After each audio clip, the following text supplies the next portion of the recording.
함께 기도드리겠습니다.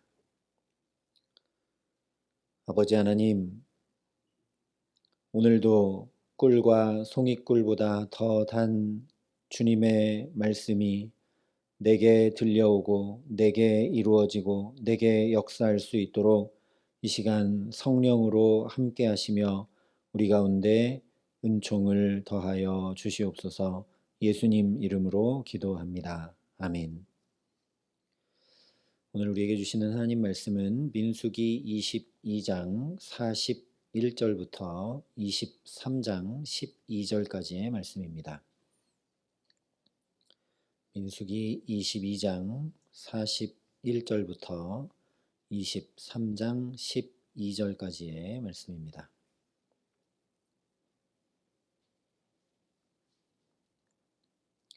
민수기 22장 41절부터 23장 12절까지 말씀을 제가 봉독해 드리겠습니다. 하나님의 말씀입니다. 아침에 발락이 발람과 함께하고 그를 인도하여 바알의 산당에 오르매 발람이 거기서 이스라엘 백성의 진 끝까지 보니라. 발람이 발락에게 이르되 나를 위하여 여기 제단 7을 쌓고 거기 수송아지 7마리와 수량 7마리를 준비하소서 하며 발락이 발람의 말대로 준비한 후에 발락과 발람이 제단에 수송아지와 수량을 드리니라. 발람이 발락에게 이르되 당신의 번제물 곁에 서소서. 나는 저리로 가리이다 하고 여호와께서 혹시 오셔서 나를 만나시리니 그가 내게 지시하시는 것은 다 당신에게 알리리이다 하고 언덕길로 가니 하나님이 발람에게 임하시는지라. 발람이 아뢰되 내가 7제단을 쌓고 각 제단에 수송아지와 수량을 드렸나이다. 여호와께서 발람의 입에 말씀을 주시며 이르시되 발락에게 돌아가서 이렇게 말할지니라. 그가 발락에게로 돌아간즉 발락과 모압의 모든 고관이 번제물 곁에 함께 섰더라. 발람이 예언을 전하여 말하되 발락이 나를 아람에서 모압 왕이 동쪽 산에서 데려다가 이르기를 와서 나를 위하여 야곱을 저주하라. 와서 이스라엘을 꾸짖으라 하도다. 하나님이 저주하지 않으신 자를 내가 어찌 저주하며 여호와께서 꾸짖지 않으신 자를 내가 어찌 꾸짖으랴. 내가 바위 위에서 그들을 보며 작은 산에서 그들을 바라보니 이 백성은 홀로 살 것이라. 그를 여러 민족 중에 하나로 여기지 않으리로다. 야곱의 티끌을 누가 능히 세며 이스라엘 4분의 1을 누가 능히 셀고 나는 의인의 죽음을 죽기 원하며 나의 종말이 그와 같기를 바라노라 하매 발락이 발람에게 이르되 그대가 어찌 내게 이같이 행하느냐. 나의 원수를 저주하라고 그대를 데려왔거늘 그대가 오히려 축복하였도다. 발람이 대답하여 이르되 여호와께서 내 입에 주신 말씀을 내가 어찌 말하지 아니할 수 있으리까. 아멘. 오늘 말씀은 하나님께서 발람의 입술을 통해서 이스라엘을 축복하시는 첫 번째 축복을 전해주고 있습니다. 두 가지를 우리가 주목할 필요가 있는데 첫 번째는 발람의 모습이고 두 번째는 축복의 내용입니다. 먼저 발람의 모습에 대해서 22장 41절과 23장 1절이 이렇게 말씀을 합니다. 아침에 발락이 발람과 함께하고 그를 인도하여 바알의 산당에 오르매 발람이 거기서 이스라엘 백성의 진 끝까지 보니라. 발람이 발락에게 이르되 나를 위하여 여기 제단 7을 쌓고 거기 수송아지 7마리와 수량 7마리를 준비하소서. 언뜻 보면 하나님 앞에 정성스럽게 제사해서 응답을 얻으려고 하는 것처럼 보이는데 이것을 잘 살펴보면 하나님께 제사해서 정말 그 은혜를 얻고자 하는 것이 아니라 발람이 어떤 사람인지를 적나라하게 보여주고 있음을 알게 됩니다. 왜냐하면 발람이 바알의 산당에 제단을 쌓고 하나님께 제사하고 있기 때문입니다. 설령 발람이 하나님을 잘 모른다고 해도 섬기는 신에게 드리는 제사를 다른 신의 신전에서 한다는 것은 상식적으로도 말이 안 되는 행동이죠. 오늘날 우리가 예를 들면 이슬람 신에게 제사하는데 불당에 가서 제사한다는 것은 말도 안 되는 일인 것과 마찬가지입니다. 그럼에도 불구하고 3절에 이야기하는 대로 여호와께서 혹시 오셔서 나를 만나실 것이라 생각하고 있는 사람이 발람이라는 것이죠. 간단히 말하면 발람은 하나님을 바알과 똑같이 생각하여 제사하고, 그래서 바알에게처럼 빌면 소원을 들어주고 축복을 내려주는 신 정도로 하나님을 그렇게 알고 이해하고 있었다라는 겁니다. 그래서 4절에 보면 발람이 하나님 앞에 자기가 어떻게 제사했는지를 이야기하고 있습니다. 마치 지성으로 빌면 천지신명이 듣고 이루어 준다고 믿었던 것과 똑같다라는 것이죠. 우리도 때로 하나님을 이렇게 대할 때가 있습니다. 내가 좀 정성스럽게 하나님 앞에 나가면, 내가 이런 방법으로 나가면, 내가 애쓰고 힘쓰고 노력하면 이루어 주시겠지, 응답하시겠지. 그러나 하나님은 결코 그런 분이 아니십니다. 실제 오늘 하나님이 어떤 분이신지를 명백히 드러내 주고 계십니다. 4절에 말씀한 대로 하나님이 발람에게 임하십니다. 즉, 하나님께 어떻게 제사를 드렸느냐, 어느 신전에서 제사했느냐, 아무 상관없이 하나님은 하나님의 행하실 일을 행하십니다. 우상들과는 전혀 다른 분임을 드러내 보이시고 계신다라는 것이죠. 이 발람에게 임하셔서 이스라엘을 저주가 아니라 축복하게 하시는 역사를 여전히 이루고 계시는 것을 보여주고 계십니다. 하나님이 그래서 어떤 분이시냐, 5절에 이렇게 말씀을 합니다. 여호와께서 발람의 입에 말씀을 주시며 이르시되 발락에게 돌아가서 이렇게 말할지니라. 바로 이것입니다. 하나님은 우리에게 겨우 축복을 주시는 분이 아니라 말씀을 주시는 분이십니다. 그리고 이 말씀은 그냥 지시하고 명령하고 순종해야 될 그런 짐과 율법의 말씀이 아니라 천지를 창조한 능력이 있는 말씀이며 말씀한 그대로 이루어지기에 변함없이 신실한 사랑의 말씀입니다. 그러니 이 말씀을 주시는 하나님은 겨우 한 번 문제를 해결하고 필요를 채우는 복을 주시는 그런 분 아니라는 말씀이죠. 우리 인생의 모든 걸음을 복된 길로, 영원한 생명길로 인도하는 참된 축복을 주시는 분이 바로 우리 아버지 하나님이십니다. 실제 생명길로 인도받게 되는 일이 발람에게 그대로 일어납니다. 모압 왕이 발람을 청한 이유는 이스라엘을 저주하게 하기 위해서이고 발람도 그것을 명확히 알고 있습니다. 즉 모압 왕이 청한 대로 하지 않으면 물질과 명예와 권력은커녕 자기 목숨이 어떻게 될지조차 모르는 일이죠. 그래서 오늘 실제 발람이 축복을 하니까 발락 왕이 내가 당신에게 이렇게 하라고 하지 않았느냐, 이렇게 하라고 하지 않았는데 왜 축복하고 있느냐라고 얘기를 하고 있습니다. 성경에서는 그냥 정중하게 왜 이렇게 하였느냐, 어찌하여 이렇게 하였느냐 이렇게 표현하지만 실제 그 상황은 굉장히 절체절명의 위기 상황이죠.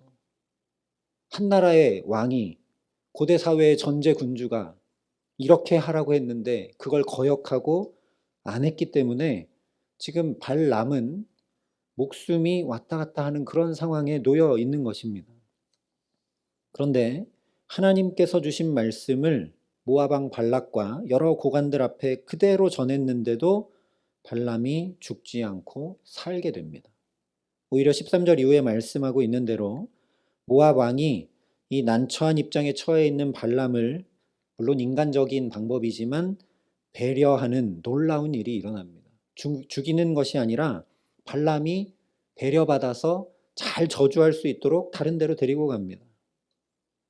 심지어 우상의 제단에서 잘못 구했음에도 하나님의 말씀을 구한 발람은 그 말씀으로 인해 살게 됩니다. 오늘 발람의 이야기는 그래서 곧 우리들의 이야기입니다. 모압 왕이 발람에게 계속 요청하는 것처럼 우리에게도 세상의 방법으로 살라고 끊임없이 우리를 괴롭히고 위협합니다. 그래서 그렇게 살지 않으면 도저히 안 될 것 같은 근심과 염려와 불안으로 가득 차게 만듭니다. 그러나 발람과 같이 하나님의 말씀이 들려오면 죽을 것 같은 그 자리에서도 살게 됩니다. 그래서 오늘 이 발람의 모습을 통해 우리에게 하시는 말씀은 분명합니다. 그 무엇보다 먼저 하나님의 말씀을 구하며 살아가라는 것입니다. 이 역시 이미 이스라엘의 출애굽과 광야 생활을 통해 수차례 살펴보았습니다. 말씀이 들려오자 뒤에는 애굽 군대, 앞에는 홍해가 가로막고 있어도 실제 살게 되고, 물이 없어 죽을 것 같았는데 말씀이 들려오자 쓴물이 단물이 되고 반석에서 물이 터져나와 생수를 마시고 살게 됩니다. 길이 없는 광야에서 말씀이 들려오자 어디로 가야 될지 정확히 알고 지금 이렇게 바로 여리고성 건너편에 정확히 가나안 땅으로 인도받아 살게 됩니다. 그래서 아모스 선지자를 통해 양식이 없어 주림이 아니며 물이 없어 가람이 아니요 여호와의 말씀을 듣지 못한 기갈이라 우리에게 말씀해 주셨습니다. 우리에게 어떤 필요가 채워지지 않아서 길이 열리지 않아서 문제가 아니라 하나님의 말씀이 분명하고 명확하고 확실하게 들려오지 않아서 그것이 문제라는 것입니다. 말씀을 우리가 분명히 살아갈 수 있는 생명의 말씀을 하나님이 주시는데 그 하나님께 말씀을 구하지 않아서 문제고 그것 때문에 인생이 괴롭고 목마르다라는 것이죠. 그러니 오늘도 저와 여러분이 나의 형편, 나의 문제, 나의 막막함 한가운데 빛 되신 주의 말씀이 들려오게 해달라고 간구하며 엎드리게 하시기를 간절히 소망합니다. 말씀이 들려와서 혼돈이 질서로, 공허가 충만으로, 흑암이 빛으로 밝혀지고 변화되는 세상에 없던 창조의 새로운 역사가 우리의 가정, 자녀들, 일터, 주의 몸된 교회와 모든 삶에 일으켜지게 하시기를 간절히 기도합니다. 그래서 하나님 주신 말씀이 축복이 되고 생명이 되어 새 힘을 얻고 살아나게 하시기에 바르고 복된 길로 날마다 주와 함께 동행하게 하시는 귀한 은총 주시기를 주님의 이름으로 축원합니다. 이것을 다시 한번 확인시키고 계신 것이 바로 오늘 발람을 통해 하고 계신 첫 번째 축복의 내용입니다. 9절에 보면 이 이스라엘을 축복하는데 뭐라고 축복하느냐? 이 백성이 홀로 살 것이다 라고 축복을 합니다. 이 말씀은 세상의 도움 없이 즉 하나님의 도우심과 붙드심과 인도하심으로 살아간다라는 이야기입니다. 또한 여러 민족 중에 하나로 여김받지 않는다라고 축복을 받습니다. 즉 다른 민족들이 사는 것처럼 서로 힘을 돕고 의지하고 세상의 방법을 구하고 사는 것이 아니라 전혀 다른 방법으로 다른 민족들과 전혀 다르게 하나님으로 인해 살아가는 구별된 거룩한 민족이라는 말씀입니다. 또 10절 상반절에 야곱의 티끌을 능히 셀 수 없고 그들의 4분의 1조차도 능히 셀 수 없다라는 축복의 말씀이 주어집니다. 이것은 앞서 22장에서 살펴본 것처럼 창세기 22장에서 언약하셨던 말씀, 크게 번성하여 하늘의 별과 같고 바닷가의 모래와 같게 하신다는 말씀이 그대로 이루어진 민족이 이스라엘 민족이기 때문에 능히 그들을 셀 수 없고 감당할 수 없는 민족이라는 축복입니다. 하나님의 말씀이 들려오고 또 들려오게 되자 자연히 이스라엘을 통해 말씀이 이루어지고 이스라엘의 존재 자체가 하나님의 말씀이 이루어진 존재가 되고 하나님의 도우심과 붙드심으로 인도하심으로 살고 다른 민족들과 그렇게 전혀 다른 구별된 삶을 살아간다라는 말씀입니다. 그래서 발람이 자기 입으로 이 축복을 선포하면서 마지막에 이렇게 10절에 얘기합니다. 나는 의인의 죽음을 죽기 원하며 나의 종말이 그와 같기를 바라노라. 이 말은 나도 이스라엘처럼 살았으면 좋겠다. 하나님께 붙들려 살고 평생 그 말씀의 인도하심을 따라 살고 내 평생에 이 놀라운 말씀이 계속 들려오고 이루어져 살기에 나도 자연히 구별된 사람으로 구원 얻은 인생으로 다른 사람들, 다른 민족과 전혀 다르게 하나님과 동행하고 하나님께 붙들린 인생 되기를 원한다라는 고백이 발람에게서까지 터져 나오게 하나님이 만들고 계십니다. 의인은 의로우신 하나님을 그렇게 붙들고 의지하고 살아가는 사람이기 때문입니다. 그러니 저와 여러분에게 오늘도 정말 합당한 말씀으로 채우시는 은혜 더해 주시기를 간절히 기도합니다.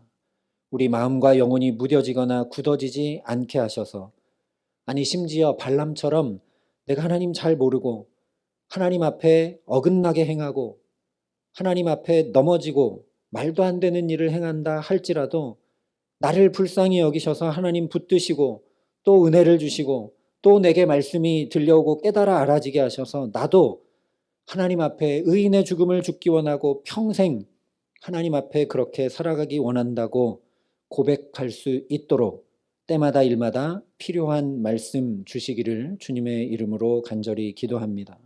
그래서 자연히 우리를 통해 이스라엘처럼 주님의 말씀이 이루어지고 하나님의 붙드심과 도우심과 인도하심으로 살게 하시기에 거룩히 구별된 삶, 하나님이 친히 주관하시고 공급하시며 동행해 주시기에 우리 가정과 자녀들과 일터와 주의 몸된 교회와 모든 삶이 이스라엘과 같이 지켜 보호하심을 입고 심지어 적대와 저주마저도 축복이 되게 하시는 귀한 은총 주시기를 우리 구주 예수 그리스도의 이름으로 간절히 축원합니다. 함께 기도하시겠습니다.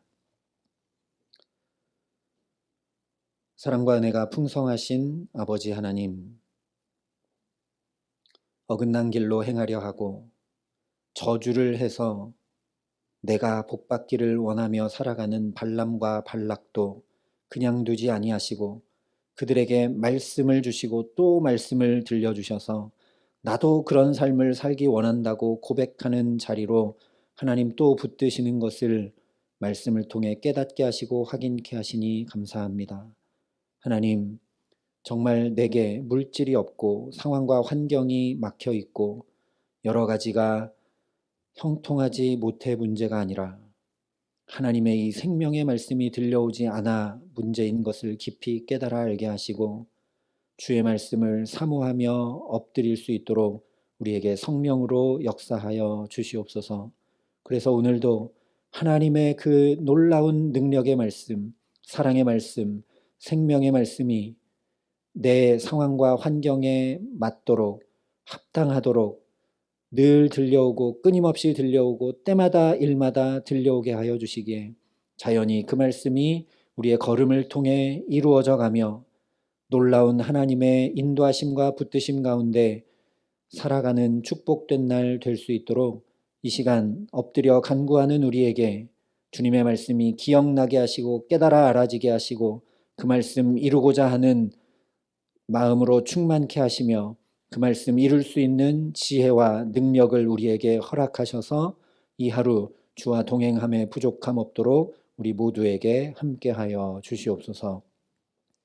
이제는 친히 우리의 구원이 되신 우리 구주 예수 그리스도의 은혜와 그 독생자 예수 그리스도를 아낌없이 내어주신 아버지 하나님의 놀라우신 사랑하심과 오늘도 주의 말씀을 듣고 그 말씀 따라 행하며 살아갈 수 있도록 우리를 도우시고 붙드시는 성령 하나님의 교통하시고 역사하심이 여기 머리 숙여 간절히 목말라 주의 말씀을 구하는, 그래서 그 말씀으로 살아가기를 소원하고 결단하는 여기 모인 모든 주의 성도들과 사랑의 빛교회 모든 교우들과 이 나라 이 민족과 이 귀한 복음을 오늘도 세계 만방에 전하시는 선교사님들 가운데 이제로부터 영원토록 함께 하시기를 간절히 축원하옵나이다. 아멘.